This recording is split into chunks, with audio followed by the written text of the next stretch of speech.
We are getting ready to go away on a fun trip to a warmer area. Now, by the time this video is out, we will already have taken the trip and come back, but I wanted to make a video all about my day in the kitchen as I'm prepping lots of different foods to get ready to take along with us on an airplane trip. I'm going to be making some lunches, some snacks to bring along, and then also some foods for my baby, who at the time of this filming is not yet a year old. And I have some pretty stringent things that I stick to when it comes to food for my babies when they are pretty young. So I'm going to show you how I make that work with traveling.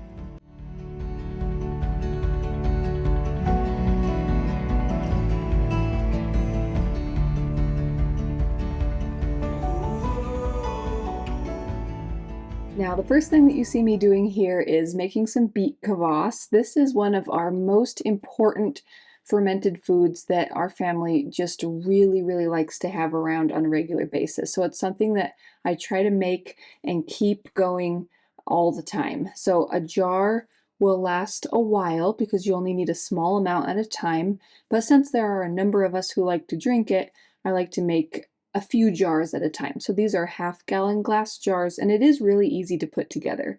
So I have some organic beets, and I'm just slicing them and then adding them to the jar. I'm adding some mineral salt. I'm going to be adding also some onion and some cabbage. I don't add whey to my beet kvass most of the time, and that's just a preference. That is another way that you can make it, but adding cabbage and onion really makes it taste so good. So I used to make it without cabbage and onion until I discovered how tasty it is to add these, and I didn't ever really like it that much, but I love drinking it now. It's so tasty. So if you are new to this, it's basically a fermented drink that uses mainly beets, and then, like I said, some other things too. There's other variations too where you can add things like caraway seeds or garlic cloves, but this is the way I like to make it. I also have this recipe up on my website, bumblebeeapothecary.com, if you want to see very detailed step-by-step written directions for how to make it, and I'll have that link down in the description box. But we love beet kvass because, as Dr. Natasha, the creator of the GAPS diet, says, beets are a wonderful liver support. She says they're powerful cleansers and awesome for the liver and gallbladder. So that's why we like to take it. We just love how we feel after we drink it. And in this day and age, with the way that the world is just seeming to be more and more toxic, it seems like you learn about more and more ways that there are toxins bombarding us. I just feel like supporting the liver is something that is so important. So we definitely can feel a difference when we make sure to include things like beet kvass and other things to support our liver. And we do this year round. Spring is a big liver season because seasonally, that's just when the body is ready to come out of winter and eat those fresh green growing things and cleanse a bit. The body loves spring cleaning, just like anybody else loves spring cleaning. So but yes, we like to enjoy this year round. So I'm putting together some batches of beet kvass. I'm going to add filtered water once I have all of my ingredients in there. I'm going to put these on the counter. They're going to ferment for at least 3 to 5 days, usually more like a week. Can be good, just depending on how warm the room is. And then once they're finished fermenting, they are ready to drink, and I'll move them to the refrigerator to slow down the fermentation, and we'll just keep them in there and drink a little bit. So we like drinking this on an empty stomach, either the middle of the afternoon or first thing in the morning before breakfast. Either of those we find are really good times to have it. You can even have it a couple times a day if you really feel like your body wants it. We just kind of follow what sounds good, but we like to try to get this in almost every day.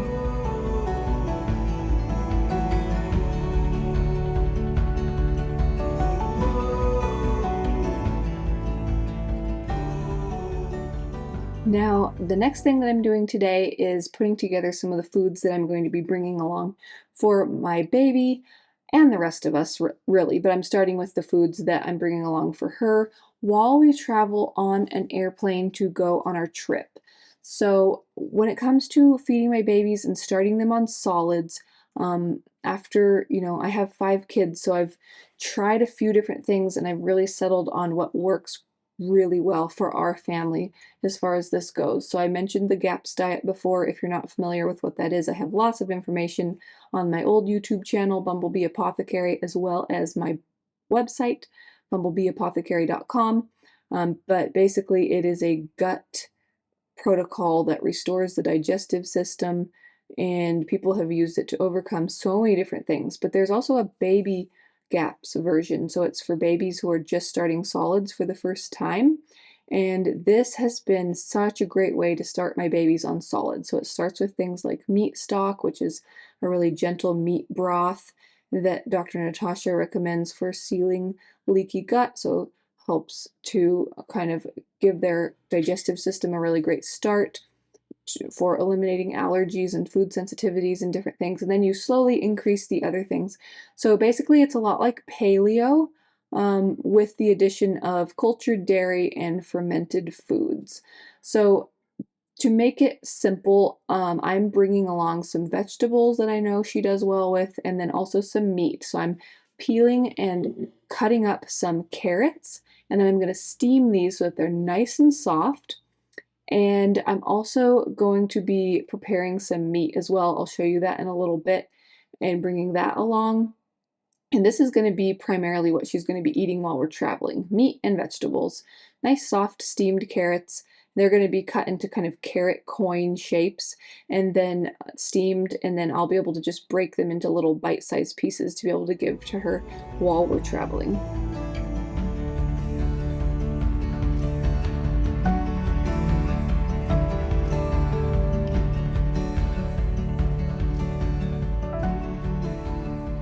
I know that there are so many different packaged options for baby and toddler foods out there that you could just buy and bring along that are shelf stable and all this kind of stuff. But I just know that you have such a short window of time. The more kids that you have, the more you realize how fast those first months and years go by and how rapidly they're growing and developing. And I just feel like every bite counts for what food is going into their body. And if I can make a difference and make that as healthy as possible, I have seen the difference that it makes in their well-being. So since this is perishable food, what I'm going to be doing to bring it along and keep it fresh is keep it in some insulated food containers with ice packs. Now, I've looked at all the rules and they are okay with you bringing ice packs on if it's for a baby. I've done it before and it's been just fine. So that's what I'm planning to do, and I'll show you what I'm using a little bit later. For the meat, I just have some ground beef, organic grass-fed ground beef that I'm cooking with salt and onion and garlic, along with just as part of a normal meal, and so I'm just bringing that along as well for her to eat. I did get some of these freeze-dried vegetables. There's carrots, cucumber, and cauliflower. She did really like the carrots. The cucumber and cauliflower broke apart a lot and were kind of hard to eat, but they're kind of fun for just some variety. And I do like the carrots just to stash in my diaper bag to pull out if I need something. They're a little on the expensive side, so they're not something I would buy a ton of, but they are handy in certain situations. So then here's how I'm packaging them up. I have these small little Ziploc bags, and once they are completely cool, since we don't want to mix plastic and heat, I'm bagging these up and putting them in the refrigerator until it's time to leave. And then I have these little small insulated food pouches like you can see on the counter with a little ice pack, and that's what I'll have to be able to just easily have access to it and give it to her. The rest of them that I'm not going to be taking with us, I'm just storing in little glass containers and putting those in the freezer or fridge so that I have them on hand for feeding to her other times when we're home. And then once we get to our destination, we're going to be in a Airbnb house where, or a VRBO actually is what it is, where there's a kitchen, and so we'll be able to do all of our own cooking and make everything that she needs to eat while we're there. So I just need enough really to get us during the day of travel. Let's talk about plastic use for just a little bit. So as many of you know, I am a certified GAPS coach, and so I have training from Dr. Natasha on supporting people through the GAPS protocol with all of the practical parts of that, such as the cooking, food preparation, navigating the stages, dealing with different symptoms that come up. I have a bunch of information about that that you can look up on my website, how I help people with that. But anyway, in my GAPS training, I learned that Really, the biggest danger when it comes to plastic and the toxins that can be released in plastic is when it's heated. So they were okay with freezing or even, once in a while refrigerating something in plastic if you really needed to, especially just because freezing in glass can be very challenging. So that's been my rule of thumb. You'll notice that in my day-to-day life, we don't really store stuff in plastic very much. Maybe once in a while I'll cover the top of something if it's not really touching the food. But most of the time we use glass because it's safer. But once in a long while, like if we're going on a trip, something we don't do super often, I'm okay with using plastic and keeping the food cool. So that's why we're just, using that this time and we're being relaxed about it. And I just know that avoiding stress and keeping everything relaxed and realistic is always very helpful. So that's the decision that I have come to with plastic. Once in a while, here and there, as long as the food is not hot, it's okay. Most of the time, we just use glass. Another exception is this very large container that I keep my hamburger buns in. It is plastic. It's a different, harder type of plastic, and again, no heat is being involved or anything. So I'm okay with that too. I don't have anything this big that's not plastic to keep those in. So that's what I use. I may find something better down the road. I found some really handy bags for my loaves of bread. But yeah, if you have suggestions for keeping bigger items in instead of the big plastic tub for all of my hamburger buns, let me know in a comment. But now I'm moving on and preparing the sandwiches that we're going to be bringing for the rest of the family to eat during our day of travel as we're in the airport and on the airplane. So I have my homemade sourdough hamburger buns. These work great for sandwiches too. So I'm spreading some homemade mayonnaise in those. And then I have some raw cheddar that I'm going to slice and just make some really nice little cheese sandwiches to bring along.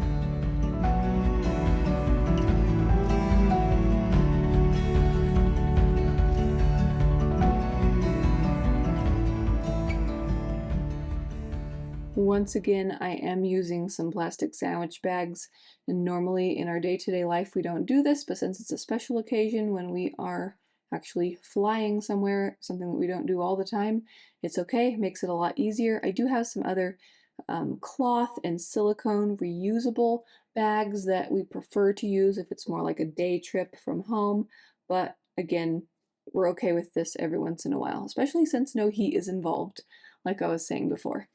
And then for the day of travel, to make it fun and easy, I have a bigger gallon-sized Ziploc bag that everybody's sandwich is going to go in. And then I have everybody's initial written on the bag so we can easily tell whose is whose if they have leftovers or whatever. And then I have some fun other things that I'm going to add into each bag. So I have an apple for everybody, a tangerine, I have a little grass-fed pepperoni stick, and then a little Unreal chocolate coconut bar as well. So that'll just be really fun for people to have a few different little things that they don't get to eat all the time. As far as the little chocolate bar and the pepperoni stick, we kind of save those for special occasions. Everything for everybody in their own bag, and they can just hand those out, keep them in their backpack while we're traveling, and then they can grab what they need when they need it.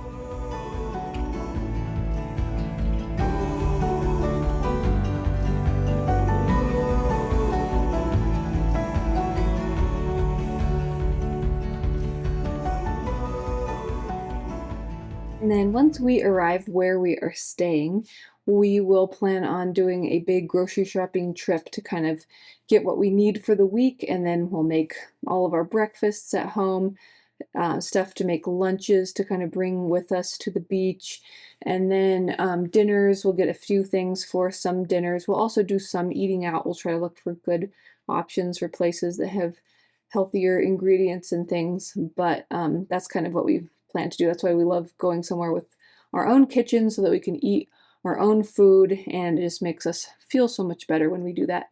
Another thing that I'm bringing along for the day of travel for my baby is milk kefir. So this is like yogurt, but it's more of a drinkable consistency. It is also a lot more powerful in terms of probiotics, so it has a lot more beneficial microbes in it than yogurt does.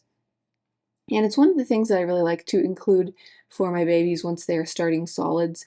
And later on, when they're having fruit more, then I'll make smoothies for them with it. But in the beginning, like right now, she's just having it plain. And so I'm getting a batch of this done, and then I'm going to bring it along in these little silicone squeezy pouches that I have. They're really nice. They're silicone, they're reusable, washable, and they work really nicely. So I'm just going to fill these up and bring them along, and I'll be keeping them cold along with the other foods that I'm bringing for her with those ice packs in an insulated food bag.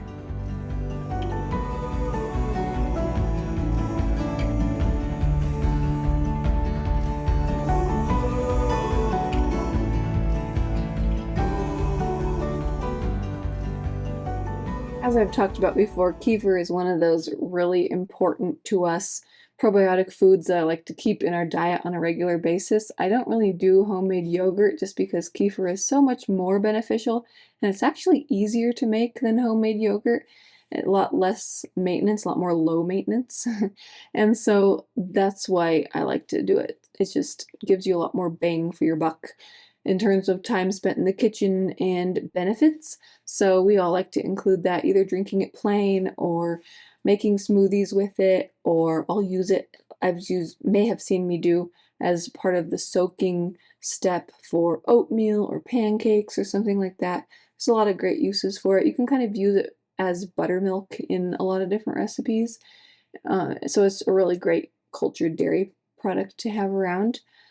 So just as part of my day in the kitchen, I'm getting that done as it needs to be done, and then also just filling up these squeezies to bring along on the trip for my baby. And then while we are on the subject of keeping healthy things in our diet, I like to remember that when we go on a trip, I know for me, it can be easy to slip into this mindset of, oh, I need to bring all of this crazy stuff or do all these crazy things to make sure that we keep up all of our healthy foods.